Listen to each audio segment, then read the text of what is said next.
itu kita dikasih array of n integers. Terus pertanyaannya adalah, integernya positif.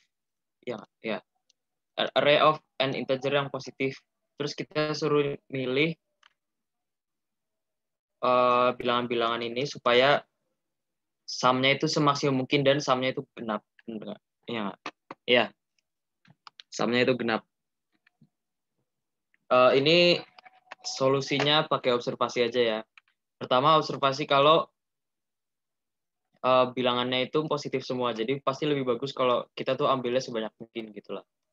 Nah, misal, jadi kan jelas kalau misalnya nggak ada constraint harus genap, kan kalau misalnya kita disuruh nyari maksimum dari jumlah, kita tinggal ambil semuanya aja kan. Jadi kalau misalnya nggak harus genap, kita tinggal ambil semuanya.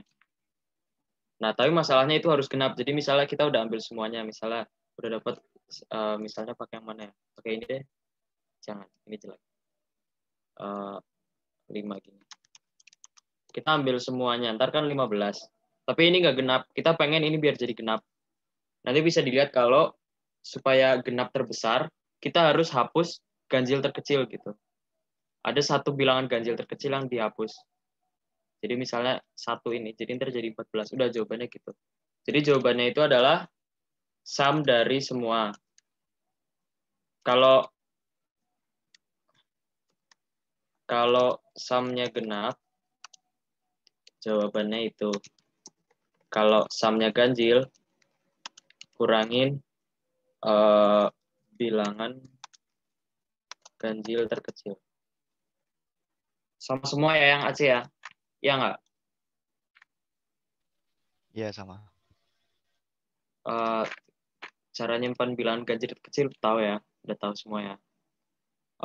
Terus ini nggak mungkin impossible ya? Gimana sih? Nggak udah ngerti udah. Pasti kalau misalnya sumnya ganjil, pasti ada bilangan ganjil terkecil gitu lah. Jadi kayak nggak mungkin sumnya ganjil tapi nggak ada bilangan ganjil gitu. Jadi pasti ada gitu lah. Gitulah. Ngerti ya? Oke.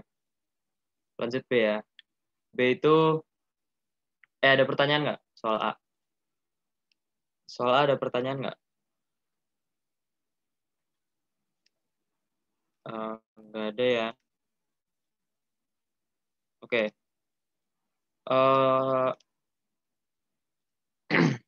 Oke. Soal B ya. Soal B itu gini, kita dikasih graf. Terus kita pengen ngecek apakah suatu syarat itu terpenuhi. Nah, syaratnya itu adalah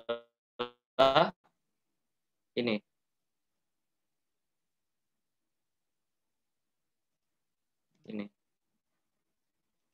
Ini hapus ya. Suatu graf syaratnya itu ini.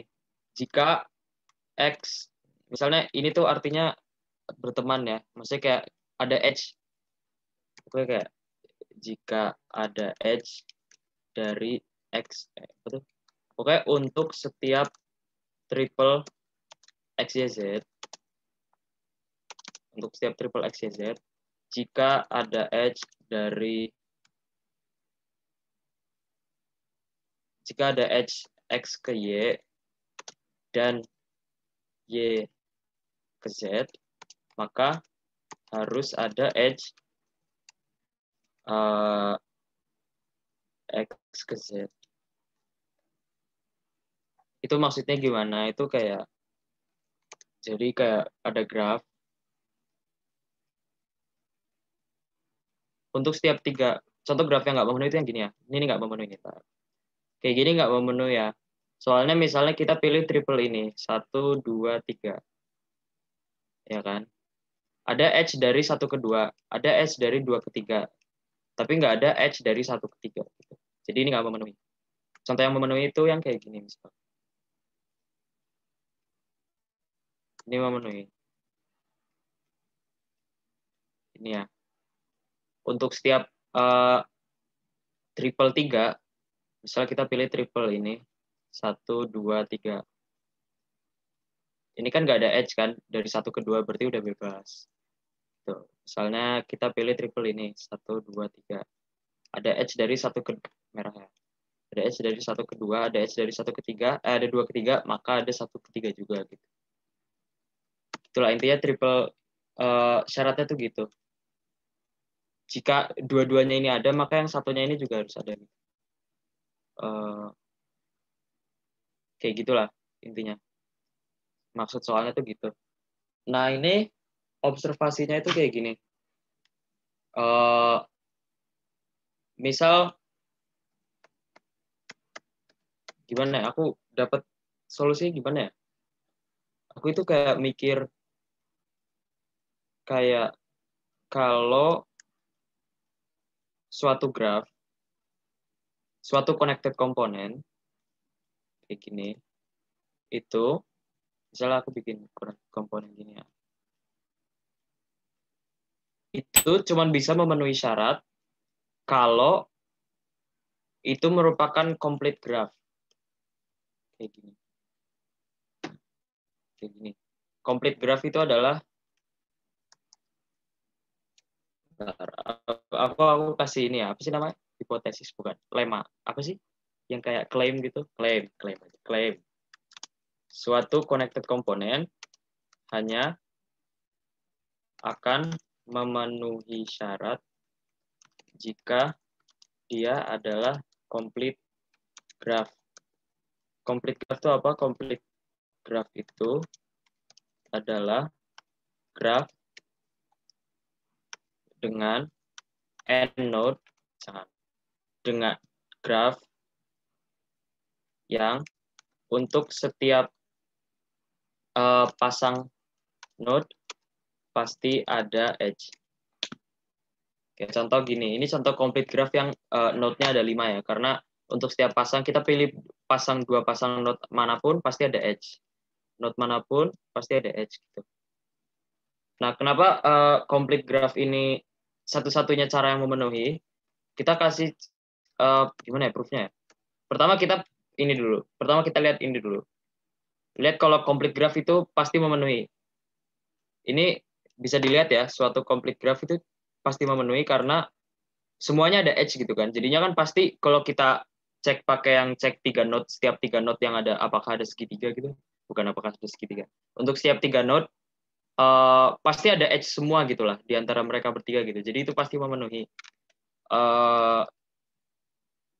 Nah, sekarang buktinya gimana kalau graf yang nggak komplit itu nggak memenuhi. Itu tinggal lihat gini aja. Gimana ya mikirnya ya?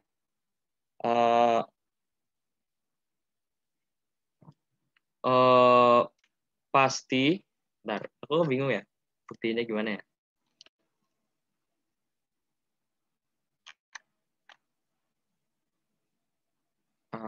Lihat tutorial itu. Soal apa? Soal A. Ini ya.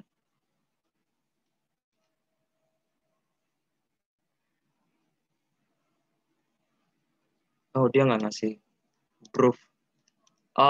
Proofnya gimana ya? Proofnya itu kayak kalau misalnya nggak komplit, ada yang bolong gini lah. Kita lihat, pilih suatu edge bolong. Oh, pasti ada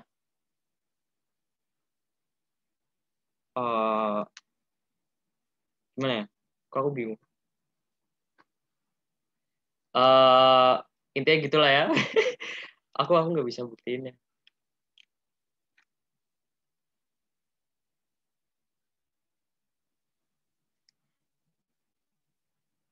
Aku mikirnya gini sih, aku pas ngerjain kayaknya mikirnya gini deh. Untuk suatu graph yang nggak komplit, itu pasti kita bisa milih dua edge yang udah ada, yang sininya nggak ada gitu, tapi kayak gini lah, pakai kayak dua edge, yang ininya ada, terus ininya ada juga. Gimana ya? Intinya gitulah. Aku bingung jelasinnya gimana, tapi buktinya gimana, tapi klaimnya inilah. Ini bener lah. Aku lupa mikirnya gimana ya. Tapi pokoknya ini klaimnya. Ini. Ingat ya, ini suatu connected komponen ya. Jadi kayak mungkin kalian mikir, wah ini kan juga, ini nggak complete graph tapi memenuhi syarat. Kan ini kan beda connected komponen gitulah. Gitu ya. Jadi solusinya itu adalah cek apakah setiap connected komponen merupakan complete graph. Gitu. Udah gitu aja. Yang Aceh sama nggak?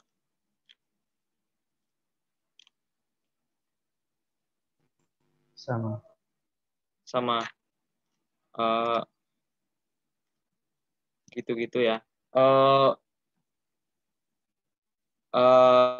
Kayak gitu.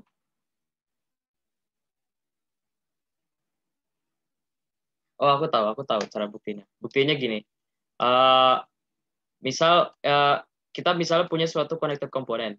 Pasti kita tahu kan kalau di suatu connected komponen, kalau misalnya semuanya connected, pasti ada spanning tree-nya di dalamnya kan. Jadi kan untuk suatu, ya kalian udah tahu spanning tree ya, untuk suatu graph yang connected, kayak gini, connected komponen, pasti kita bisa milih kayak suatu spanning tree gitu.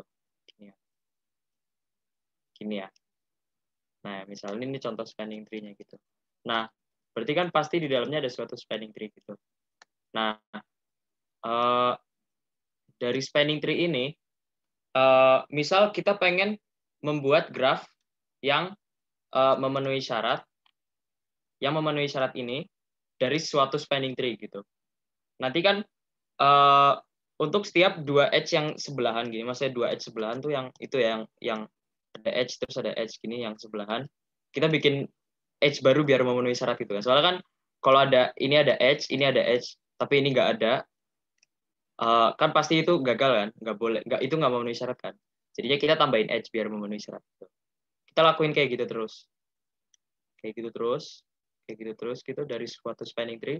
Nanti bisa dilihat kalau pasti endingnya itu jadi complete graph gitu. Apapun spanning tree yang kita pilih gitu.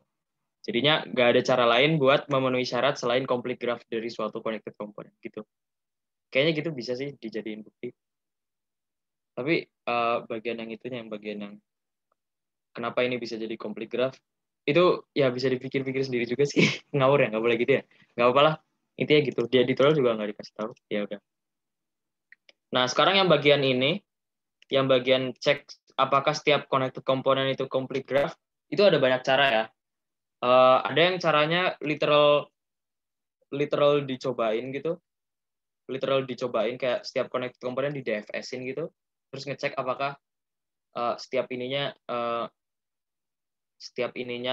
ada, setiap pasang ada SN ini nggak komplit. Nah, ada juga yang pakai, kalau aku sih gini, aku ngelihat properti ini sih. Perhatikan bahwa setiap edge nggak ada yang sama persis gitu nih. No pair of member appear more than once. Maksudnya, jadi nggak mungkin ada suatu edge di sini, terus ada edge lagi di sini gitu. Jadi dari situ, berarti kan pasti setiap edge beda. Jadinya ada banyak cara ini. Ada yang nyimpen degree. Tahu degree kan? Degree itu banyaknya node yang banyaknya edge yang terkonek dengan suatu node. Ini kan berarti ada 4, nih ada 4. Jadi kayak apakah kita bisa ngecek apakah degree setiap node di connected component dengan size n itu n-1, ya kan? Karena untuk suatu complete graph pasti suatu complete graph dengan size n pasti degree setiap node-nya itu n-1. Atau yang lebih simpelnya itu cek apakah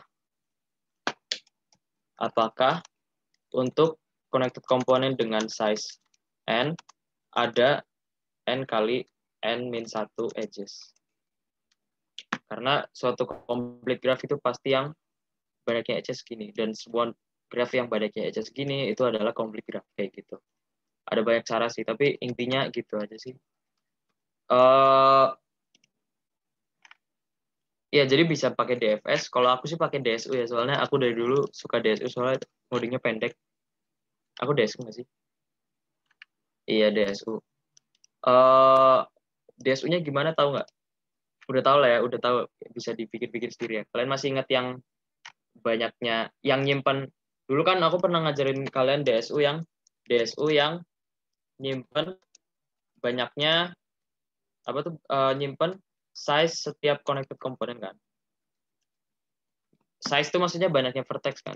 Nyimpen banyaknya vertex di setiap connected komponen. Nah, sekarang kita pengen kayak DSO yang nyimpen banyaknya edge. Itu mirip-mirip aja ya, cuman setiap kali kita nambahin edge baru, banyaknya edge-nya ditambah 1 untuk connected komponennya gitu. Jadi, kalau kalian ingat, yang DSO-nya kan kayak, kalau connected komponennya si tujuan kan ditambahin sama size-nya connected komponennya si yang ditambahin kan. Kalau ini, misalnya CE itu banyaknya edge-nya. Banyaknya edge-nya ditambahin,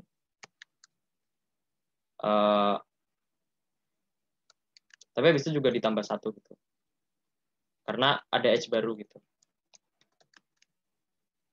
Gitu.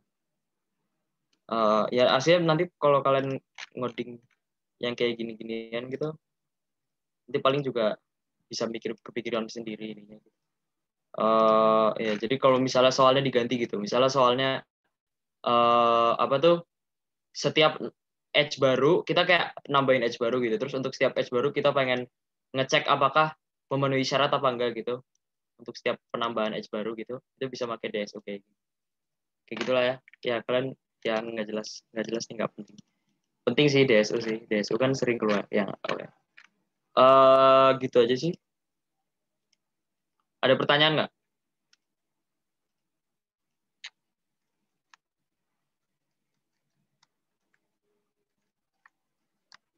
Kamu ngapain nulis ini sih?